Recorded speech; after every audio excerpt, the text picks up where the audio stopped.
Alright, so all this space we want to eliminate, so I'm going to use my handy dandy Shed Phillips box resizer and cut this box down.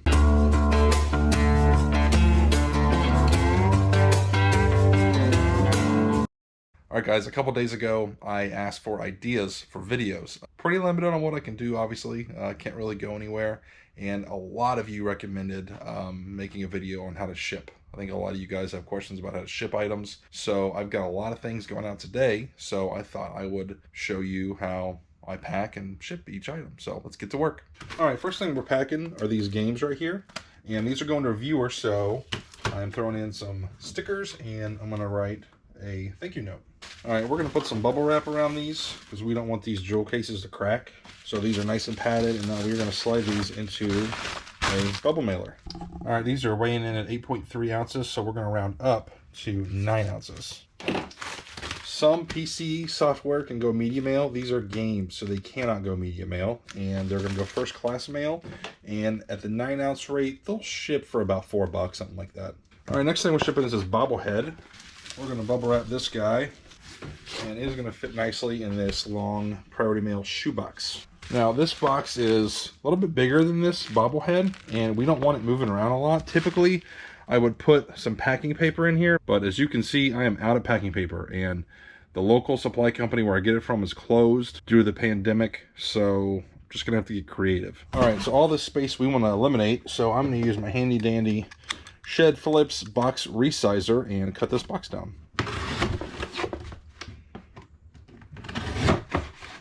A little bit more work, only took me about 15 seconds. As far as I know, the best of my knowledge, you can alter priority mail boxes.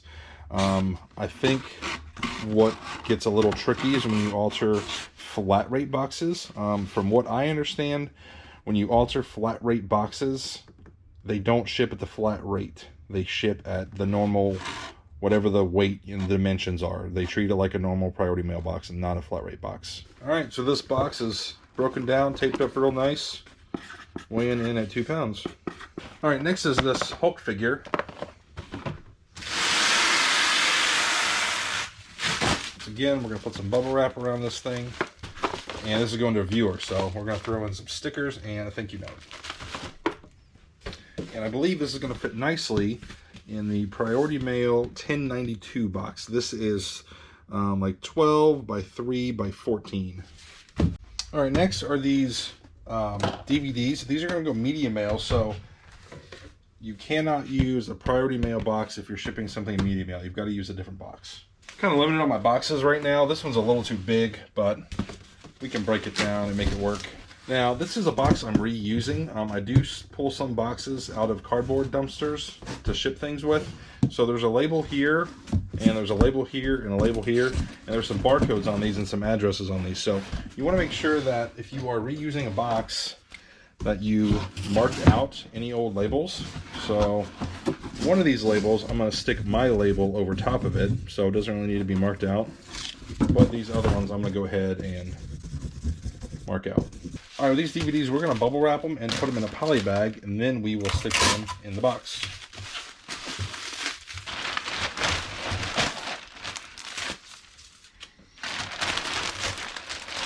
Okay, once again, lots of extra space here. So you guessed it, we're going to resize it and cut it down. All right, this cardboard does not want to fold very well because there's so much of it just layered over top of each other. So I'm going to go ahead and cut some of this extra cardboard, and that's going to cut down on the weight a little bit too. Okay, next up is this big TV. We are definitely going to use big bubble wrap with this, and I think I'm going to do 2 different layers. So we're going to do one layer around the sides of it, and then we're going to do another layer around the front and the back of it. All right, some of this bubble wrap, it's not really connected, so we're going to tape it around and make sure it's all nice and tight.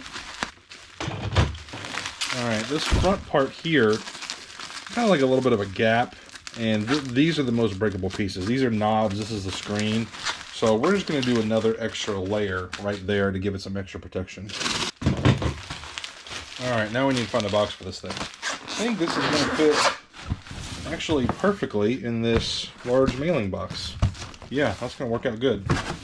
Now, anytime you get a heavier item like this, I like to go ahead and do tape all along the edges just to reinforce this box and make sure nothing happens to it. Also, sometimes what I like to do is where the box is connected right here with the glue, I like to tape that seam as well. We don't want any seams busting loose. Okay, I don't think I have a bubble mailer big enough to put this in, so it is going to go in a box. It's going to fit nicely in this shoebox. Not really breakable, so it doesn't need a lot of packing material or anything, but I am going to put it in this big poly bag. I just think that it will look a little bit better and more professional when the buyer opens it up. I have a couple different sizes of these poly bags that I use, and they're really handy. I use them for a variety of things that I ship out.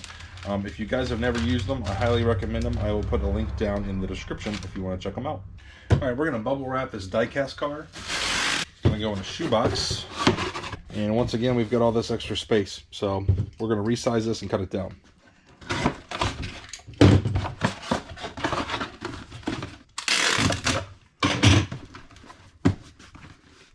Okay, this Stein here, I think is going to fit nicely in this box.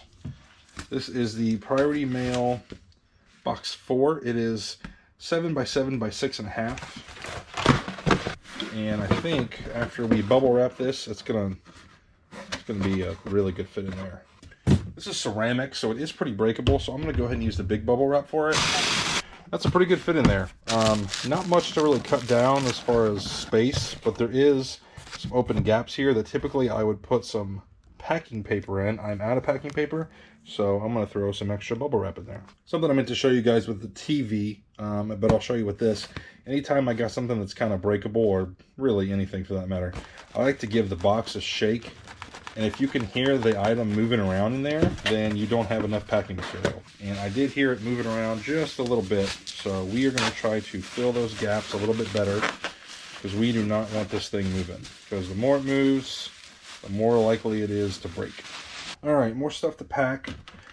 I've already showed you guys how I pack a diecast, so I'm not going to bore you with that again. I get a lot of questions on how I ship hats. I've seen some people put them in bubble mailers. I personally don't like to do that because they can kind of get bent and stuff, so I like to put them in boxes. I like to put them in a poly bag like this and put the bag in the box.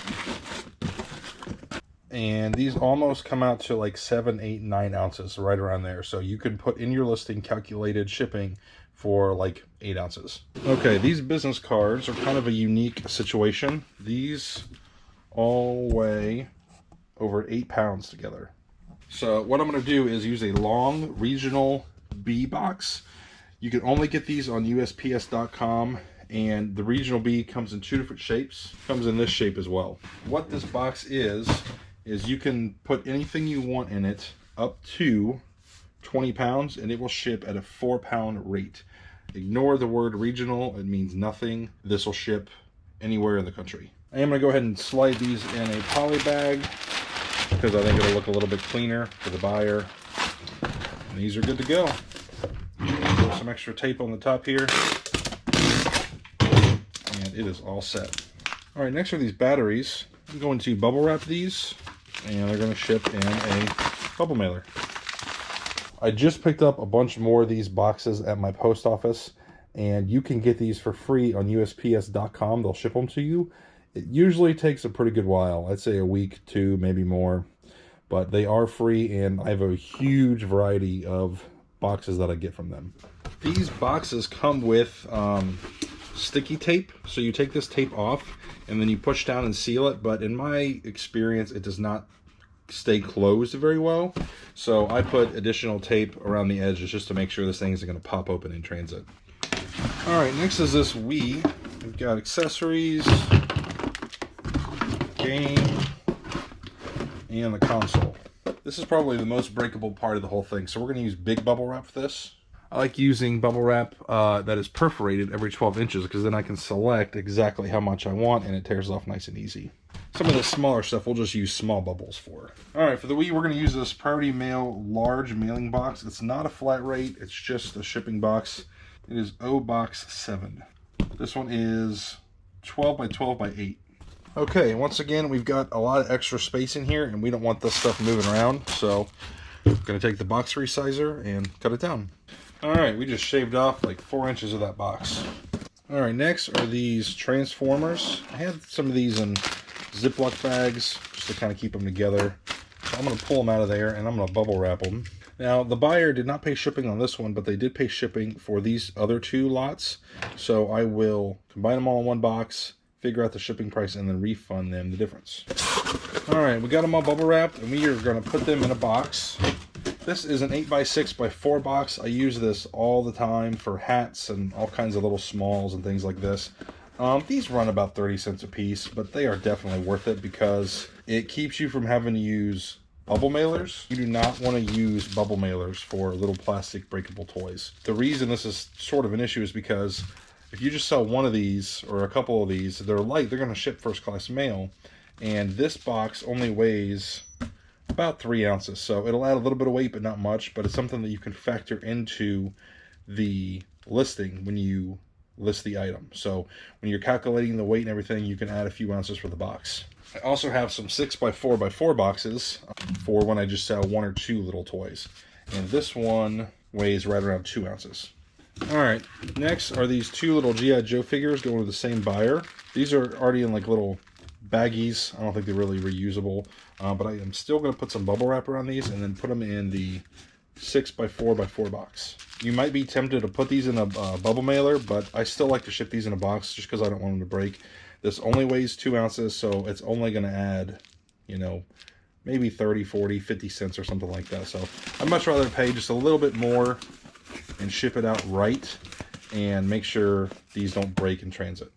Okay, next is a skirt. By itself, it weighs 5 ounces. I'm going to put it in this poly bag, and then I'm going to put it in a bubble mailer. You'd probably be fine shipping it just in this poly bag, but I like something with a little bit of extra substance, and that's why I like to put things like this in a bubble mailer. Alright guys, my GoPro battery is dying, and unfortunately I don't have another one with me, so that will be all the shipping I'm going to be doing today on the camera. Thank you guys for watching, and I'll see you next time.